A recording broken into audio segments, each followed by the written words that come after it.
Assalamualaikum warahmatullahi wabarakatuh. Perkenalkan, nama saya Melanie Alexandra dengan NIM 14116250112 dari program studi Geografi Universitas Negeri Jakarta.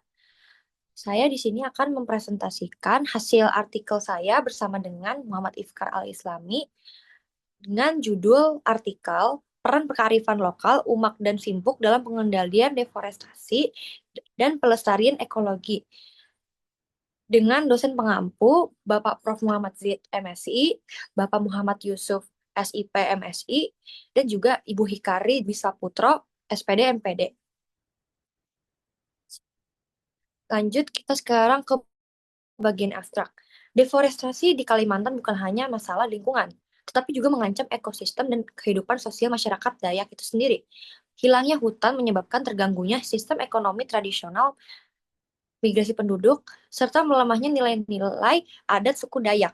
Beberapa praktik kearifan lokal seperti umak, yaitu sistem pertanian berpindah secara teratur, dan juga simpuk, yaitu larangan atau ritual terhadap hutan yang dianggap suci, dapat menjadi cara tradisional untuk mengurangi kerusakan hutan dari dalam komunitas itu sendiri. Lanjut, di sini ada bagian pendahuluan. Kalimantan itu terkenal sebagai salah satu daerah yang memiliki hutan yang sangat luas.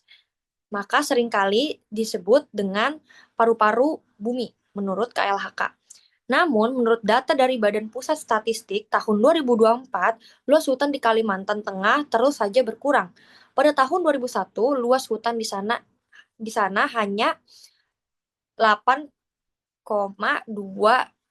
juta hektar. Tetapi pada tahun 2022 jumlahnya berkurang sangat pesat menjadi sekitar 7,4 juta hektar. Nah, dari hasil penelitian ini menunjukkan bahwa deforestasi turut mengikis identitas budaya dan praktik adat yang erat dengan alam. Nah, dengan adanya konsep simpuk, itu merupakan kearifan lokal yang menandai sebuah kawasan hutan sebagai hutan larangan adat, di mana wilayah larangan atau wilayah simpuk ini tidak boleh adanya terjadinya penebangan, penggundulan atau penebangan hutan di daerah larangan sana. Karena di daerah sana itu sudah ada makam leluhur, juga praktik-praktik adat diadakan di sana, makanya memang tidak boleh dimasuki oleh sembarang orang. Dan juga ada praktik umak atau sistem ladang berpindah tradisional. Dilakukan dengan pola rotasi dan masa istirahat lahan. Nah, di mana lahan dari yang lahan ini tuh diistirahatkan agar tetap dijaga kesuburannya. Nah, setelah sudah subur kembali, itu akan ditanami kembali. Nah, juga ketika fungsi hutan hilang, maka relevansi adat budaya yang diterapkan masyarakat Dayak juga akan menghilang, sehingga mempercepat culture lag dan hilangnya eksistensi tradisi itu sendiri. Culture lag itu seperti masyarakat adat Dayak itu harus mau nggak mau mengikuti zaman yang ada dan juga itu dapat mengikis kebudayaan mereka atau identitas jati diri mereka sendiri sebagai masyarakat adat Dayak. Lanjut di sini ada metode penelitian. Metode penelitian yang kami pakai itu menggunakan pendekatan studi literatur, yakni dengan mengumpulkan informasi dari berbagai sumber tertulis seperti jurnal ilmiah, artikel akademik, e-book, laporan Badan Pusat Statistik atau BPS, dan juga dokumen resmi dari Kementerian Lingkungan Hidup dan Kehutanan atau KLHK. Metode ini menggunakan metode ini digunakan untuk memahami konsep teoritis serta menganalisis data empiris mengenai deforestasi dan kearifan lokal masyarakat suku adat Dayak. Dan juga kami memakai beberapa pendekatan lain seperti pendekatan konseptual, pendekatan historis, dan juga ada pendekatan normatif. Dan sini kami lampirkan untuk peta Kalimantan Timur. Lanjut ke bagian hasil, di sini kami menampilkan tabel perbandingan lahan hutan Kalimantan dari tahun 2014 sampai dengan tahun 2023. Sumbernya itu dari Badan Pusat Statistik, di mana di sini ada total lahan hutan dan juga ada total lahan non-hutan.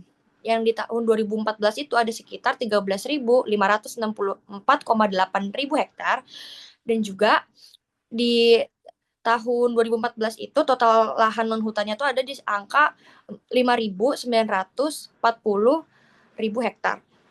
Dan juga di tahun 2023 ini itu sangat berkurang sangat pesat, di mana total lahan hutannya itu hanya sekitar 7.924.000 hektar, dan ada total lahan non hutannya itu sekitar 4.652,5 ribu hektar. Nah, selisih dari 2014 ke 2023 ini untuk total lahan total lahan hutan itu ada di angka 5.640,8 ribu hektar. Dan untuk total lahan non hutan itu ada di angka 1.287,5 ribu hektar. Nah, juga dengan ditemukannya data ini itu menjadi yang terjadi penyusutan hutan di Kalimantan Timur dengan perbandingan dari tahun 2014 sampai 2023 yang cukup besar memang. Dapat dilihat dari data yang sudah saya jabarkan tadi, pada periode 2013 sampai 2014 memang terjadi deforestasi hutan yang cukup besar, sebesar 38.339,4 ribu, dan juga pada periode 2021 hingga 2022 itu sebanyak 13.758,8 menurut data BPS tahun 2025.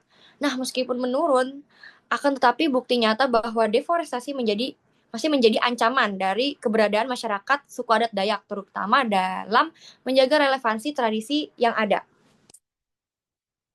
Di sini juga masih ada hasil. Jadi berdasarkan dari data Badan Pusat Statistik tahun 2024 dan juga Kementerian Lingkungan Hidup dan Kehutanan tahun 2024, Indonesia kehilangan sekitar 9,1 juta hektar hutan antara tahun 2001 hingga 2022.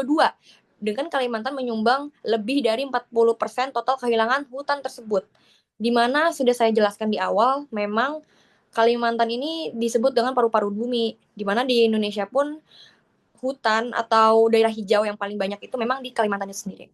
Nah, dengan adanya perubahan penggunaan lahan yang semakin masif, hutan yang dahulu menjadi pusat kehidupan masyarakat Dayak, kini perlahan menjadi ruang industri.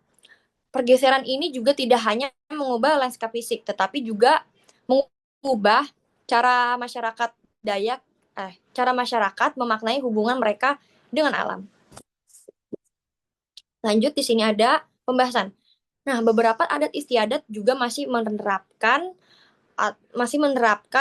dan menjaga kelestarian hutan dengan cara praktik umak dan simpuk. Nah, praktik umak sendiri itu merupakan praktik bercocok tanam masyarakat Dayak dengan cara membuka lahan melalui proses pembakaran yang diatur secara ketat oleh hukum adat, di mana tidak boleh sembarangan mereka membakar hutan atau membuka wilayah itu, tetapi sudah ada peraturannya sendiri oleh adat mereka. Nah, juga setiap kepala keluarga hanya diperbolehkan membuka lahan maksimal 2 hektar. Dan proses pembakaran memang diawasi dengan sangat ketat agar tidak menimbulkan kebakaran hutan yang lebih luas. Dan juga dengan adanya tradisi umak ini itu bisa menjaga kesuburan tanah di wilayah mereka gitu, dengan adanya pengistirahatan lahan atau wilayah tersebut gitu. Dan juga setelah diistirahatkan itu akan ditanami kembali. Dan juga di sini ada tradisi simpuk. Tradisi simpuk ini sendiri itu wilayah hutan larangan karena yang dianggap suci. Di dalamnya terdapat makam leluhur ataupun terjadinya praktik tradisi adat seperti pemanggilan roh leluhur untuk meminta restu dan memohon perlindungan kepada roh penjaga hutan atau yang disebut dengan tonoi. Dan upacara ngumpan kampung, yaitu ritual tahunan untuk memberi makan roh penjaga kampung dan hutan, serta ziarah ke makam leluhur yang berada di dalam kawasan simpuk. Nah, maka dari itu, kawasan simpuk ini memang tidak boleh dimasuki oleh sembarang orang. Dan kawasan simpuk ini tuh memang disakralkan oleh masyarakat adat Dayak, di mana wilayah larangan ini itu hanya boleh dimasuki ketika ada tradisi-tradisi adat atau memang ada mereka ziarah ke makam-makam roh leluhur, dan juga dan juga dipercaya kalau di wilayah simpuk ini memang dijaga oleh roh leluhur mereka.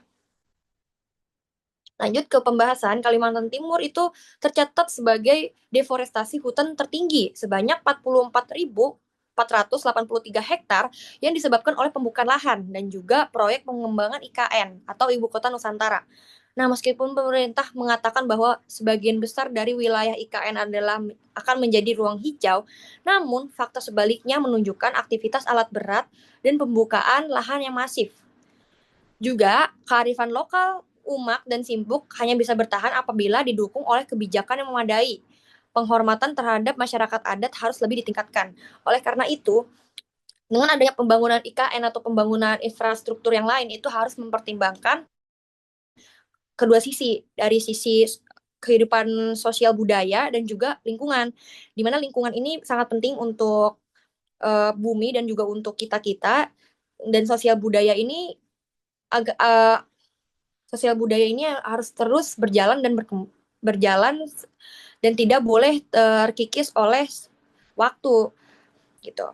Dan di sini ada foto IKN dari satelit. Lanjut, di sini ada pembahasan. Selain itu juga perlu dipahami bahwa perubahan pada ekosistem di Kalimantan terkait erat dengan tekanan dan perekonomian global yang mendorong penggunaan sumber daya alam secara besar-besaran. Permintaan pasar internasional terhadap minyak sawit, batu bara, dan kayu tropis itu menciptakan tekanan yang kuat terhadap hutan di Kalimantan. Nah, dalam situasi ini masyarakat adat Dayak menjadi pihak yang paling dirugikan oleh keadaan seperti ini. Dan juga hasil penelitian ini juga menunjukkan bahwa di tengah perubahan besar tersebut, praktik kearifan lokal seperti umak dan simpuk itu masih bertahan dan masih relevan hingga saat ini. Masyarakat Dayak tidak hanya menjaga keseimbangan ekologis saja, tetapi mereka juga memperkuat kondisi sosial budaya mereka dan juga kehidupan spiritual secara komunal melalui kegiatan adat tersebut. Nah, ketika aturan adat berjalan dengan baik, ketahanan sosial masyarakat juga akan meningkat dan mereka mampu beradaptasi tanpa kehilangan identitas lingkungannya. Jadi di sini sudah sampai di kesimpulan presentasi kali ini. Jadi secara keseluruhan eksistensi kearifan lokal Dayak menunjukkan bahwa praktik tradisional tidak hanya berfungsi sebagai bagian dari budaya, tetapi juga sebagai strategi ekologis yang relevan hingga saat ini. Memperkuat kearifan lokal, menjaga upaya pelestarian hutan, mempertahankan identitas masyarakat adat, serta menjaga keberlanjutan lingkungan bagi generasi yang akan datang. Oleh karena itu, tradisi umak dan simpuk itu harus tetap berjalan hingga generasi yang akan mendatang dan seterusnya, karena tradisi umak dan simpuk ini itu sifatnya berkelanjutan gitu. Jadi memang harus diterapkan selalu. Sekian presentasi dari saya.